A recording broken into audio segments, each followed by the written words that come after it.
Hi, I'm Grandma from Grandma's Footsteps, and today I'm going to show you how to make these gorgeous flowers. They have all sorts of uses and they're not too difficult to make, so just follow along and see what we can do. Now the first item I'm going to show you is of course the die cuts. Now I use this particular die for cutting these out, and you need 3 the same size. Now it doesn't really matter what die you use, but it does really need 6 petals. That makes the best flower. If you don't by any chance have a die or a die cutting machine, you can actually make these flowers by cutting out circles, folding it into 6 and then just shaping the ends to make flowers like this, similar to how you made doilies when you were a kid.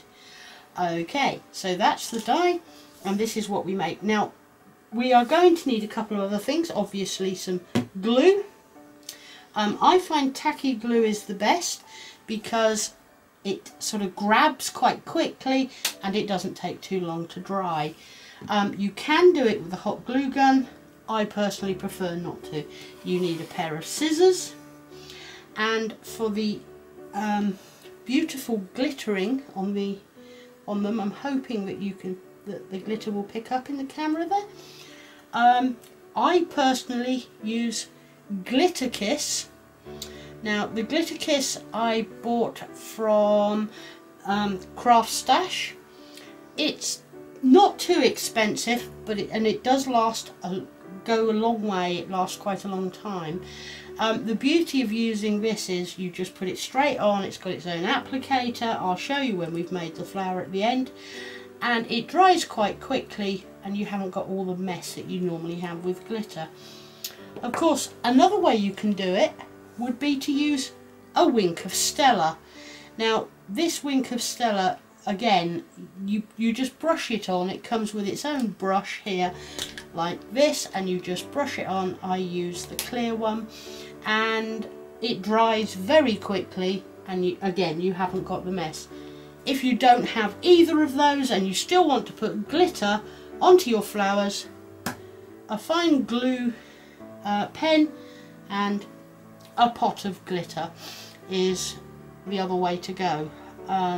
Obviously with a piece of paper underneath, you put the glue around the flower where you want the glitter, sprinkle the glitter over the top, tap it off, and then you can use the piece of paper underneath to collect the excess glitter and put it back in your pot so you're not wasting it. Right, now how to make this flower. First of all, we take one of these, and what we do is we fold it like so. So you've got a crease there, and you fold it in each of those valleys so that you're separating out the 6 petals with a crease. So there you go, there's your crease lines. Okay, I'm hoping you can see that. And what I will then do is take one of the crease lines and my scissors and cut from the edge to the center, just like that. Okay, now with the second one we do exactly the same. We do the folding there and there and there, so we've got the folds. Now this time we cut to the center, and we do it there and we do it there, and what we're doing is actually cutting a leaf out completely. One tool I forgot to tell you is this is actually a quilling tool. It's a lot easier if you have got one and you want to use it, but you don't have to. It just takes a little bit longer and is a little bit more difficult. Now this piece that you cut off you need to keep, because that actually forms part of the flower as well. Now this time with the third one we again fold it in between the petals to get your creases, and this also tells you exactly where the middle is to make it more accurate when you cut. And this time we are cutting 2 petals away. 1, 2. So what we end up with is 1 petal, 2 petals, 4 petals, 5 petals and 6 petals. Okay, now please excuse me, if we start off with this one, what we want to do is to make it sort of curved and to join it. I know we've just cut it, but we need to join it together again. My glue's decided it isn't going to work. Isn't it always the way? It was working just before I started recording, but there we go. Let's have a go. Okay, so I need, there we go. You see, I've just put a little bit of glue right on the edge of that, and I just overlap that one with that one. Now I find it quite convenient to use a clothes peg or a clothespin and just hold it together while it dries. Okay? I'm sorry about this, I seem to have a frog in my throat. Okay, and then you do exactly the same with the second one. Just like so. Put it together. I love making these flowers. They really, really are lovely. A little bit fiddly, but oh, they just look so gorgeous. There, like so. And this one.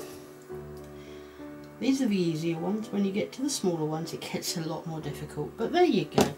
Right, so now we do that, and you can see that we're changing the shape of the flower, or the petals, and the clothespins really do help. Okay, and this one, when we do this one, what I tend to do is to sort of try with my, sorry I'm out of shot, try with my nails to curve it a little bit like so before we start. Okay, what we need to do with this one is to make like a cone shape almost. Okay, so we put the glue on.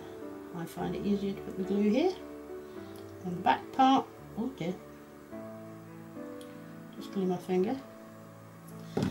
Right, at least it's not hot glue this time. And to make this kind of cone shape there, like so. Yeah? And hopefully you can see that.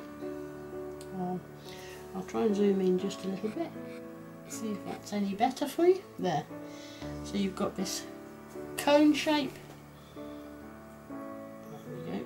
And I'm sorry if I keep going out of shot. I don't have anybody operating the camera for me today, so I've got to try and do it myself. Just to hold that together. I do have some mini pegs which help with that.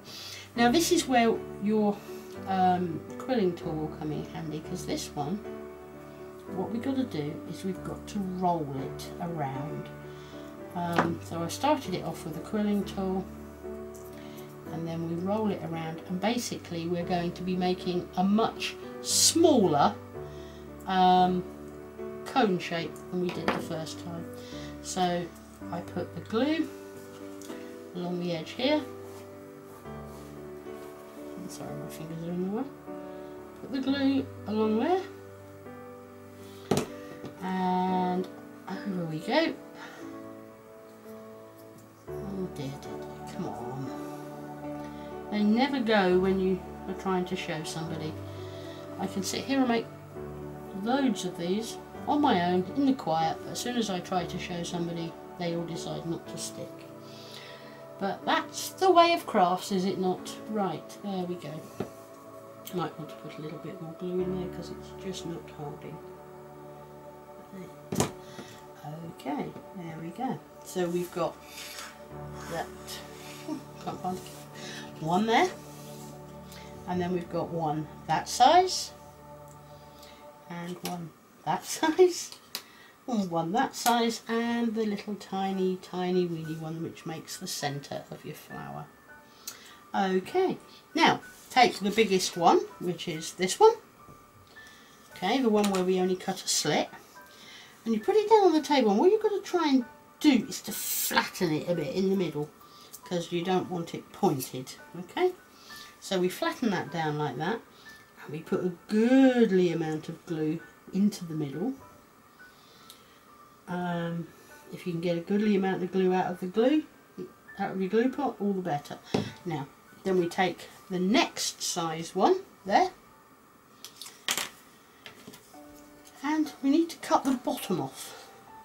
The reason being, we don't want it pointed, we want it to fit nicely into the centre of this one here. Okay, so we sit it in the centre, hold it a little, and again put a goodly amount of glue into the centre there, because that will help to hold that.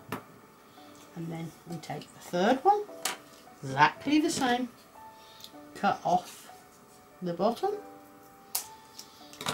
and push that in.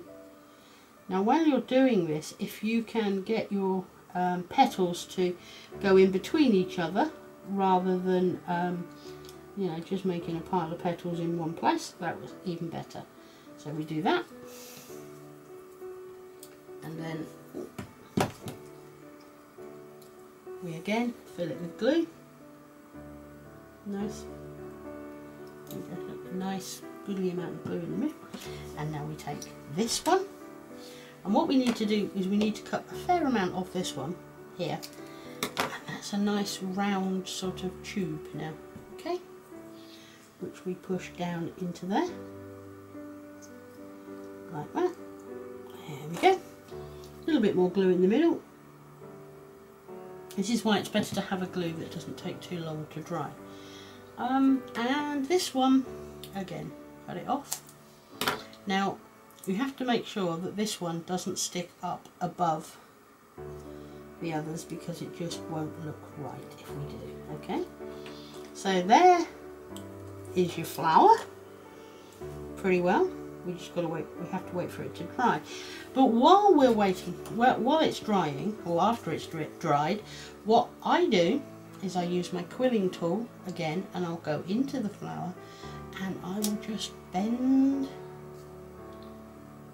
curve the flowers, petals round like so.